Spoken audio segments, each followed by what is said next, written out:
Hello everyone, welcome to the session. आज हम discuss करने जा रहे हैं ग्रेड 11th पॉलिटिकल साइंस का 5th चैप्टर राइट्स के बारे में। हम अपनी आम जिंदगी में रोज ही राइट्स की बात करते हैं। हमें ये लगता है क्योंकि हम सिटीजन हैं डेमोक्रेटिक कंट्री के, तो हमारा हक है राइट्स के बारे में बात करना। किस तरीके के राइट्स के बारे में? Right to vote, right to form political parties, contest election and so on. बहुत सारे हमारे राइट्स हैं, बट ये जो राइट्स हैं इनको हम पॉलिटिकल या सिविल राइट्स बोलते हैं। इसके अलावा और कई तरीके के राइट्स की आज की डेट में डिमांड उठ रही है। तो ये जो प्रोस्पेक्ट है राइट का डोमेन जो है ये फैलता जा रहा है। जैसे आज की डेट में लोग बात करते हैं राइट टू इंफॉर्मेशन, हमारा राइट है राइट टू क्लीन एयर के लिए, हमारा राइट है राइट टू क्लीन या सेफ ड्रिंकिंग वाटर। तो ये जो राइट्स हैं जो क्लेम किए जाते हैं ये सिर्फ विद रिस्पेक्ट टू पॉलिटिक्स नहीं किए जाते, पब्लिक लाइफ में किए जाते हैं। हमारा जो सोशल रिलेशनशिप है सोसाइटी के साथ उसके एक बेस बनाते हैं और हमारे पर्सनल रिलेशनशिप में भी हम राइट्स की बात करते हैं। मोर ओवर राइट्स को जब हम क्लेम करते हैं, मांगते हैं, तो ऐसा नहीं है कि राइट्स सिर्फ एडल्ट ह्यूमन बींग्स के होते हैं जो 18 एंड अबव है। जो बच्चे होते हैं, जो फीटस है, मतलब अभी जिसने जन्म नहीं लिया, 0 से लेके 1 ईयर तक का जो बच्चा है उसके भी राइट्स होते हैं, एनिमल्स के भी राइट्स होते हैं, सिर्फ एडल्ट ह्यूमन बींग्स के नहीं होते। तो ये जो नोशन है राइट्स का, ये किस तरीके के द्वारा अलग अलग लोग समझते हैं, अलग अलग वे से समझाया जाता है, इंटरप्रेट किया जाता है, वो हम इस चैप्टर में समझेंगे। कुछ इंपॉर्टेंट क्वेश्चंस के आंसर भी मिलेंगे। सबसे पहला कि जब हम बोलते हैं राइट्स के बारे में तो हमारा क्या मतलब होता है। दूसरा, किस बेसिस पे हम राइट्स को क्लेम कर सकते हैं, मतलब क्या प्री कंडीशंस होनी चाहिए उसके लिए। और तीसरा, ये पर्पस क्या सर्व करते हैं जो आज की डेट में हम राइट्स बोलते हैं, क्यों इतने इंपॉर्टेंट है और क्या ड्यूटीज या क्या पर्पस फुलफिल करते हैं। तो चलिए हम कॉन्सेप्ट स्टार्ट करते हैं फर्स्ट पार्ट के साथ कि व्हाट आर राइट्स। देखिए, राइट क्या होता है? एक एंटाइटलमेंट होता है, एक जस्टिफाइड क्लेम होता है कि मुझे ये मिलना चाहिए क्योंकि हम नागरिक हैं, हम इंडिविजुअल्स हैं, हम ह्यूमन बींग्स हैं, तो हम एंटाइटल्ड हैं कुछ किस्म के राइट्स के लिए। हमें ये लगता है कि ये राइट्स हमें मिलने चाहिए, should be granted to us, क्योंकि इन्हीं पे आधारित है हमारी सोसाइटी और ये एक लेजिटिमेट क्लेम है जिसको अपहोल्ड करना चाहिए गवर्नमेंट को, स्टेट को, क्योंकि इसी पे बेस करती है हमारी सोसाइटी, इसी पे फंक्शन करती है। बट इसका मतलब ये नहीं है कि राइट्स जो मैं बोलूं वो सब कुछ मेरे राइट्स के डोमेन में आ जाता है। जो मुझे लग रहा है जरूरी है, जो मुझे लग रहा है डिजायरेबल है, दोनों में फर्क है और दोनों जरूरी नहीं है कि मेरे राइट के डोमेन में आए। कल को मैं ये बोल दूं कि ये मेरा राइट है, मैं जैसे कपड़े पहनना चाहती हूँ या चाहता हूँ स्कूल में मैं वो पहनूं, अगर मैं घर लेट आना चाहती हूँ या चाहता हूं तो मैं लेट आऊं। मतलब डिस्टिंक्शन है राइट्स के बीच में, मेरे को क्या चाहिए, what I want versus what I am entitled to. मतलब राइट्स ये नहीं जो मन में आया वो क्लेम कर दिया कि ये मेरा राइट है। आप किस चीज के लिए इंटाइटल्ड हो वो भी जरूरी है। तो राइट्स प्राइमरीली वो क्लेम है जो मैं और बाकी लोग रिगार्ड करते हैं कि बहुत जरूरी है एक रिस्पेक्टफुल लाइफ जीने के लिए, एक लाइफ डिग्निटी के साथ जीने के लिए। इनफैक्ट जो ग्राउंड है ऑन विच जो राइट्स हैं उनको क्लेम किया जाता है, प्रेजेंट कंडीशंस के अंदर हमें कलेक्टिवली ये लगता है कि वो राइट्स का होना जरूरी है। क्यों जरूरी है? क्योंकि हम उसके द्वारा सेल्फ रिस्पेक्ट और डिग्निटी एकम्प्लिश कर सकते हैं। जैसे एक राइट है राइट टू लाइवलीहुड, एक इंपॉर्टेंट राइट है जिसमें आ जाता है कि अगर राइट टू लाइवलीहुड है, अगर आपके पास जॉब है तो डेफिनेटली आपको किसी तरीके से एंटाइटलमेंट है लाइफ ऑफ डिग्निटी की, कि आप कमा के खुद खा रहे हो, आप गेनफुली एम्प्लॉयड हो, जिसकी वजह से आपकी इकोनॉमिक इंडिपेंडेंस है जो आपकी डिग्निटी के लिए इंपॉर्टेंट है। आपकी जो बेसिक नीड्स हैं, आपकी जो फ्रीडम है जिससे आप अपने टैलेंट को, अपने इंटरेस्ट को परस्यू कर सकते हो, वो आप इंटाइटल्ड हो उस चीज के लिए।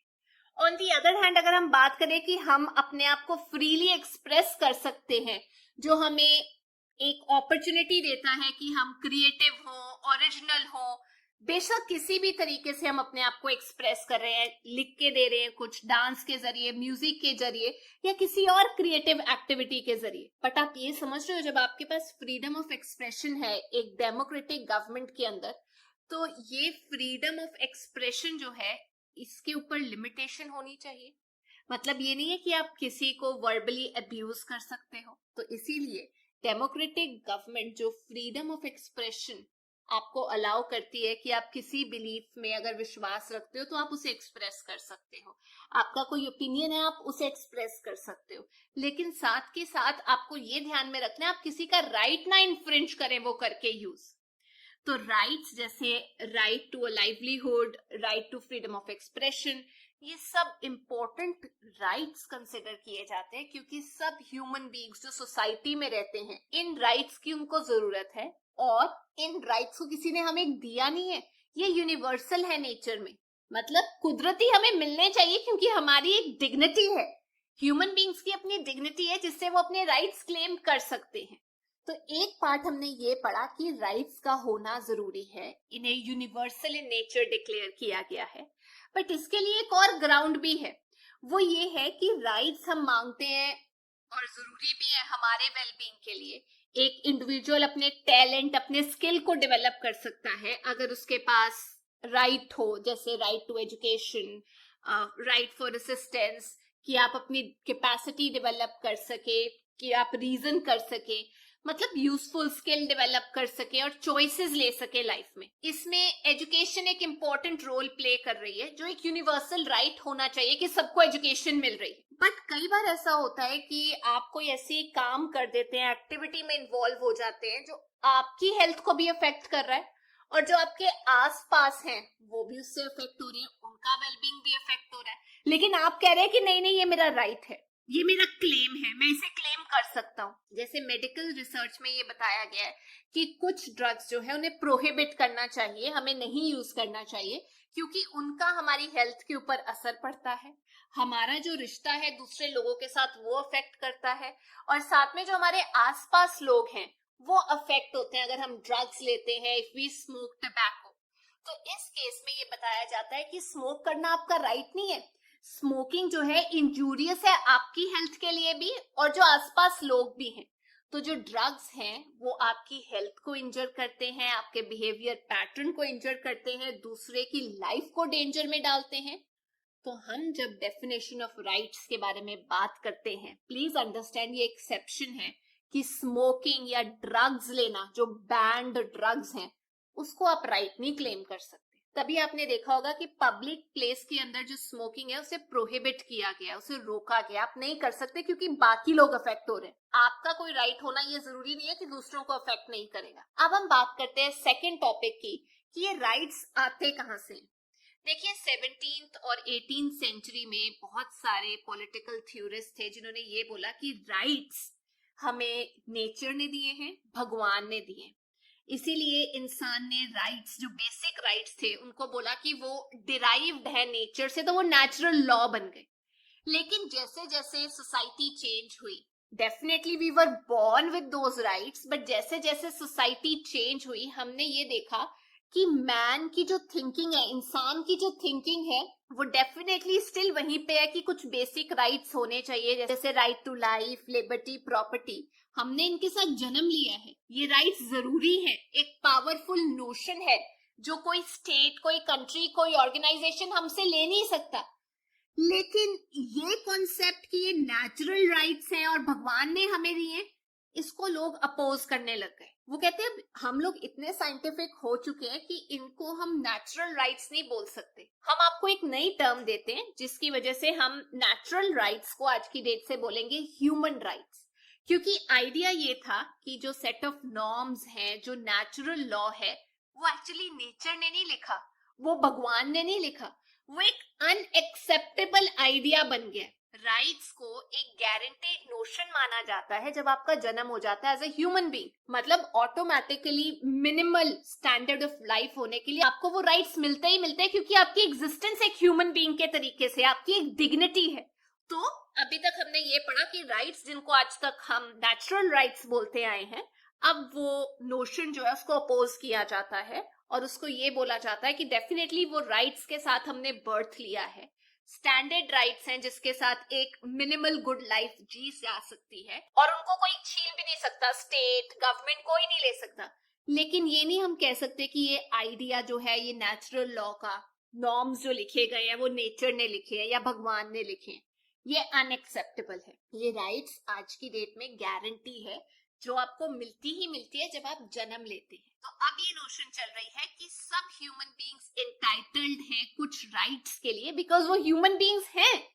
एज ह्यूमन बीइंग हर इंडिविजुअल यूनिक है, इक्वली वैल्यूएबल है। इसका मतलब सब लोगों को इक्वल राइट्स मिलने चाहिए जब उनका बर्थ होता है। किसी का जन्म इसलिए नहीं होता कि वो दूसरे को सर्व करेगा। यहाँ पे तो यहाँ पे मिस्टर कंट ने, इमैनुअल कंट ने ह्यूमन डिग्निटी के ऊपर बात की और उन्होंने ये बोला है कि ह्यूमन बीइंग्स अनलाइक अदर चीजें जो ऑब्जेक्ट्स हैं उनके पास एक डिग्निटी होती है, एक रीजनेबल वैल्यू मिलती है उन्हें अपने आप से जो वो डिराइव करते हैं।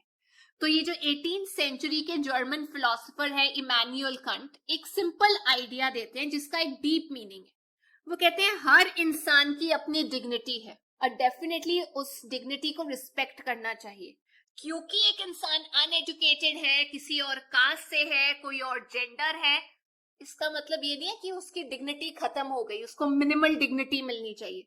जो ह्यूमन डिग्निटी है वो irrespective of caste, colour, gender, sex, ये सब चीजें नहीं आती हैं। तो कंट के लिए जरूरी ये है कि हर इंसान को डिग्निटी के साथ ट्रीट किया जाए, मॉरली उनको वैल्यू दी जाए। ये जो आइडिया है आज की डेट में इसी के बेसिस पे लोग स्लोगन बनाते हैं। तो सब लोग आजकल इसी आइडिया को लेके एक रैलिंग पॉइंट लेकर आए हैं जो स्ट्रगल कर रहे हैं अगेंस्ट सोशल हायरार्की या जो लोग चाहते हैं टू एडवोकेट ह्यूमन राइट्स। वो कहते हैं कि इमैनुअल कंट के जो व्यूज हैं व्हाट इज कॉल्ड एक मॉरल कंसेप्शन ऑफ राइट्स, वो दो आर्ग्यूमेंट्स पे रेस्ट करता है। बहुत इंपॉर्टेंट चीजें हैं, प्लीज इसे सुन लेना। दो इंपॉर्टेंट आर्ग्यूमेंट है। पहला आर्ग्यूमेंट ये है कि हमें दूसरों को वैसे ट्रीट करना चाहिए जैसे हम ट्रीट होना चाहते हैं दूसरों के द्वारा, वेरी इंपॉर्टेंट। और दूसरा आर्ग्यूमेंट ये है कि वी शुड मेक श्योर कि हम दूसरे को ऐसे ट्रीट नहीं करते जैसे हम उसको यूज करके डू अवे कर देंगे, कि सिर्फ अपनी नीड्स को पूरा करने के लिए हम उसे यूज कर रहे हैं। जैसे पेपर हो गया, पेन हो गया, जितनी देर वो यूजफुल है हमारे लिए हम यूज कर रहे हैं, उसके बाद उनकी कोई अहमियत नहीं है। I am so sorry to say, हर इंसान की एक अहमियत और एक डिग्निटी होती है। तो इमैनुअल कंट ने जो चीजें बोली वो बहुत जरूरी है कि डिग्निटी होना बहुत जरूरी है। बेशक वो इंसान डिसऑनेस्ट है, पुअर है, अनएजुकेटेड है, पावरलेस है, डिग्निटी है उसकी। You can't treat him like an animal, you can't bully him. और दूसरी इंपॉर्टेंट चीज है, दो आर्ग्यूमेंट्स ये हैं कि पहला दूसरे को वैसे ट्रीट करो जैसे खुद ट्रीट होना चाहते हो, और दूसरा दूसरे को ऐसे मत ट्रीट करो जैसे आप बाकी चीजों को ट्रीट करते हो, कार, पेन, कि you just use them to fulfil your own needs. अब हम वापस उसी टॉपिक पे आते हैं कि बात ये हो रही थी कि हम सब लोग इक्वल हैं and we are not born कि हम किसी और को सर्व करें। हर इंडिविजुअल के अंदर एक वैल्यू है कि मेरे को इक्वल अपॉर्चुनिटी मिलेगी टू बी फ्री, और उस पोटेंशियल को पूरा करने की मेरे पास एक कंडीशन होगी, सर्कमस्टांसेस होंगे। तो ये जो कंसेप्शन है of being free, of having an equal self, ये आजकल इसकी डिमांड उभर रही है। इस चीज के बारे में बातें करी जा रही है क्योंकि इनइक्वालिटी एग्जिस्ट करती है on the basis of race, caste, religion, gender. United Nation Universal Declaration of Human Rights ने एक अंडरस्टैंडिंग बनाई है राइट्स के बारे में और एक अटेम्प्ट किया है कि सारी दुनिया की जो गवर्नमेंट है वो कलेक्टिवली एफर्ट डालेगी ताकि एक इंसान जिसका जन्म हुआ है वो एक डिग्निटी की लाइफ जी सके, वो सेल्फ रिस्पेक्ट को एक्वायर कर सके। तो ये जो नोशन है यूनिवर्सल ह्यूमन राइट्स का, इसे यूज किया जा रहा है उन लोगों के द्वारा जिनको अब तक दबाया गया था। वो चैलेंज कर रहे हैं कि ऐसे कौन से लॉज थे अब तक जो हमें अलग करने पे मजबूर कर रहे थे, हमें हमारी अपॉर्चुनिटीज, राइट्स नहीं दिए जा रहे थे। इनफैक्ट ये जो लोग स्ट्रगल कर रहे हैं अपने राइट्स के लिए, जो ग्रुप्स उभरना चाहते हैं, उनको अब तक एक्सक्लूड किया गया था, उनको राइट्स ही नहीं दिए गए थे। स्लेवरी, इसको कितनी देर तक एक नॉर्मल चीज माना गया था, बट अब इसको अबॉलिश किया गया है क्योंकि हर कम्युनिटी ह्यूमैनिटी की बात करती है और वो ये कहती है हमारे वैल्यूज हैं क्योंकि हम ह्यूमन बींग्स हैं। तो जो लिस्ट है ह्यूमन राइट्स की, लोगों ने क्लेम किया है कि इसको एक्सपैंड करना जरूरी है और ओवर द इयर्स सोसाइटीज ने इसको एक्सपैंड किया है। बट जैसे जैसे इसको एक्सपैंड किया तो सोसाइटीज ने महसूस किया कि नए थ्रेट्स, नए चैलेंजेस भी आ रहे हैं इसको एक्सपैंड करते हुए, ये लिस्ट को बढ़ाते हुए राइट्स के, क्योंकि तरक्की हो रही है। अब राइट्स की लिस्ट को जब हम बढ़ा रहे हैं तो कैसे कैसे चैलेंजेस आ रहे हैं। लोग कहते हैं कि there is a need to protect the natural environment, generate कर रहे हैं डिमांड कि हमें clean air, water, sustainable development की बात करनी है, हमारा वो राइट है। अवेयरनेस आ रही है चेंजेस के बारे में, जैसे स्पेशली विमेन के बारे में, बच्चों के बारे में, गरीब लोगों के बारे में, जो बीमार हो गए उनके बारे में, जो लड़ाई में लड़ रहे हैं, जो नेचुरल क्राइसिस फेस कर रहे हैं जहां पे लड़ाई चल रही है। वो कहते हैं ऐसी सिचुएशन में जब लड़ाई चल रही है, इसका मतलब ये तो नहीं है कि आप हमारा राइट टू लाइफ छीन लें, राइट टू लाइवलीहुड छीन लें। मतलब पहले सिर्फ राइट्स की बात हो रही थी ह्यूमन एग्जिस्टेंस में, बट अब न्यू चैलेंजेस ये हैं कि क्राइसिस के टाइम पे राइट टू लाइफ क्या छीन लोगे? क्या ये मॉरल चीज है कि आप किसी की डिग्निटी को इन्फ्रिंज कर रहे हो, किसी की डिग्निटी को डू अवे कर रहे हो? क्या ये जरूरी नहीं है कि जिन लोगों को अब तक राइट्स नहीं मिले थे उनको इंक्लूड करना चाहिए? तो हमारे एक पॉप स्टार भी हैं, बॉब गेल्डॉफ, वो रिसेंटली अपील कर रहे थे वेस्टर्न गवर्नमेंट में कि जो पावर्टी है उसे खत्म कर देना चाहिए अफ्रीका में, और काफी सारी टीवी रिपोर्ट्स इसके बारे में आ रही थी, लोग इसको बहुत सपोर्ट कर रहे थे। तो ये भी तो एक नया डायमेंशन है कि पावर्टी को डू अवे करो। तो राइट्स जो हैं वो फैलते जा रहे हैं, बढ़ते जा रहे हैं, न्यू डायमेंशंस आ रही है, थ्रेट्स आ रहे हैं। हम ही हैं जो इन्वायरमेंट को खराब कर रहे हैं, और हम ही हैं जो मांग रहे हैं clean air, water, sustainable development. लड़ाई के टाइम पे राइट टू लाइवलीहुड या बेसिक राइट्स ना छीने जाए। तो ये थी आज की क्लास। हम पार्ट 2 के अंदर बात करेंगे लीगल राइट्स के बारे में और second half of the chapter. अगर आपको ये वीडियो अच्छा लगा तो please make sure you like, share and subscribe. Take care, bye bye.